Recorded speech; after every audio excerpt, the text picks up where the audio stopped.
Princes, princesses, glass shoes, and castles. I think we exactly know what I'm going to be talking about today. Yes, I'll be talking about Disney. When I say Disney, I'm talking about the movies, the characters, and the sing-alongs. Though today I'll be veering more towards the side of the history of how Disney started, the accommodations they give to all, and the amusement parks and attractions. According to Disney, they bring in 50 million tourists a year through vacations, making it the most toured vacation resort in the entire world. So let me tell you just how this madness started. Walt Disney had an animation studio in Burbank. This animation studio got locals seeing all his animations and made it very popular. So he decided to expand from an animation studio to an amusement park, which is no easy task. So, according to the Common History, Walt originally intended to build a small amusement park in Burbank studio. However, his plans soon grew more ambitious, and he built on a 160-acre plot in California. This is now home to Disneyland. Well, Disneyland got super popular and brought a lot of profits in for Walt. So he decided he would take these profits and he would go to Florida. In Florida, he sought to buy a bunch of land so that he could build Disney World. Disney World was a bigger, better amusement park. Well, he couldn't just buy the land because people knew that Walt knew that he would get upcharged for wanting to buy the excess of land that he wanted. So what he did is he used company fronts.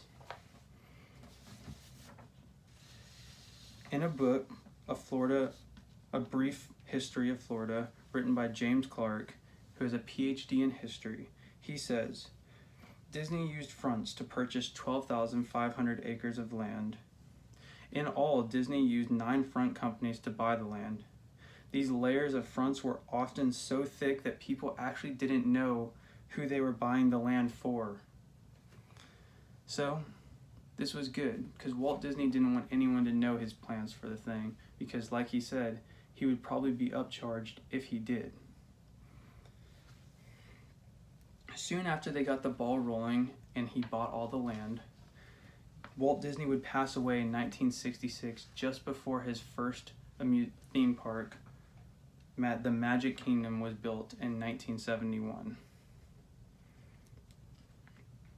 So let's talk about these theme parks. With billions in sales just after the first theme park opened in 1971, they haven't stopped expanding since the 70s.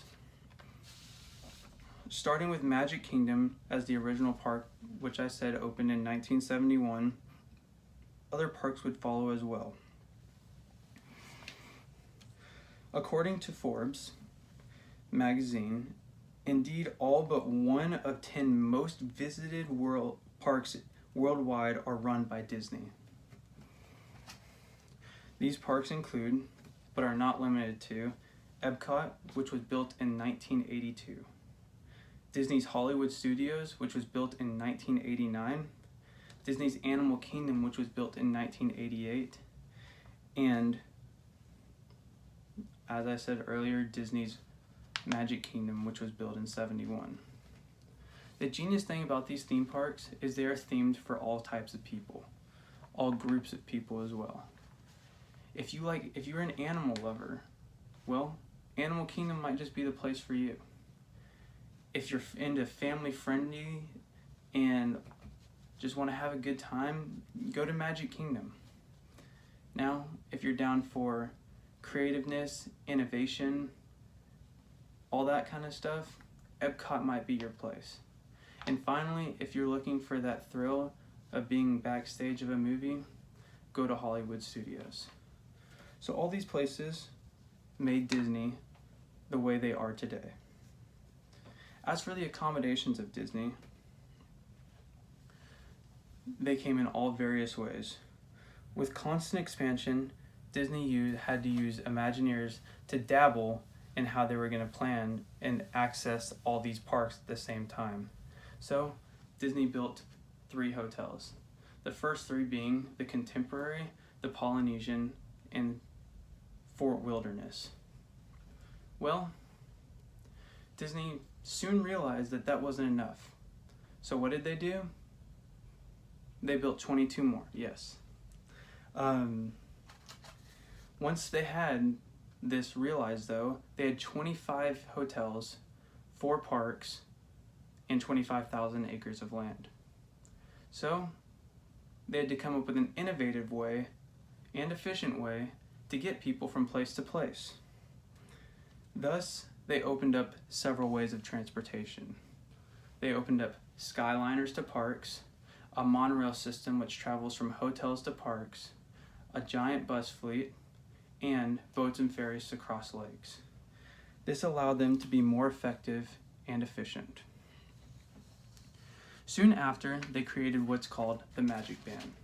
Now, the Magic Band, what it does is it grants access to parks, it's also your hotel key, and it's your credit card.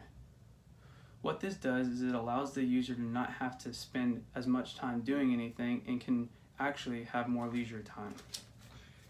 This is quoted from Thomas O. Staggs, chairman of Disney Parks and Resorts. He also said, if we can enhance the experience, more people will spend their leisure time with us.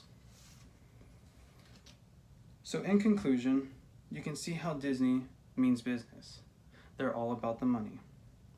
Building its own city in the middle of Florida, it has expanded to be the most pass-through resort in the entire world.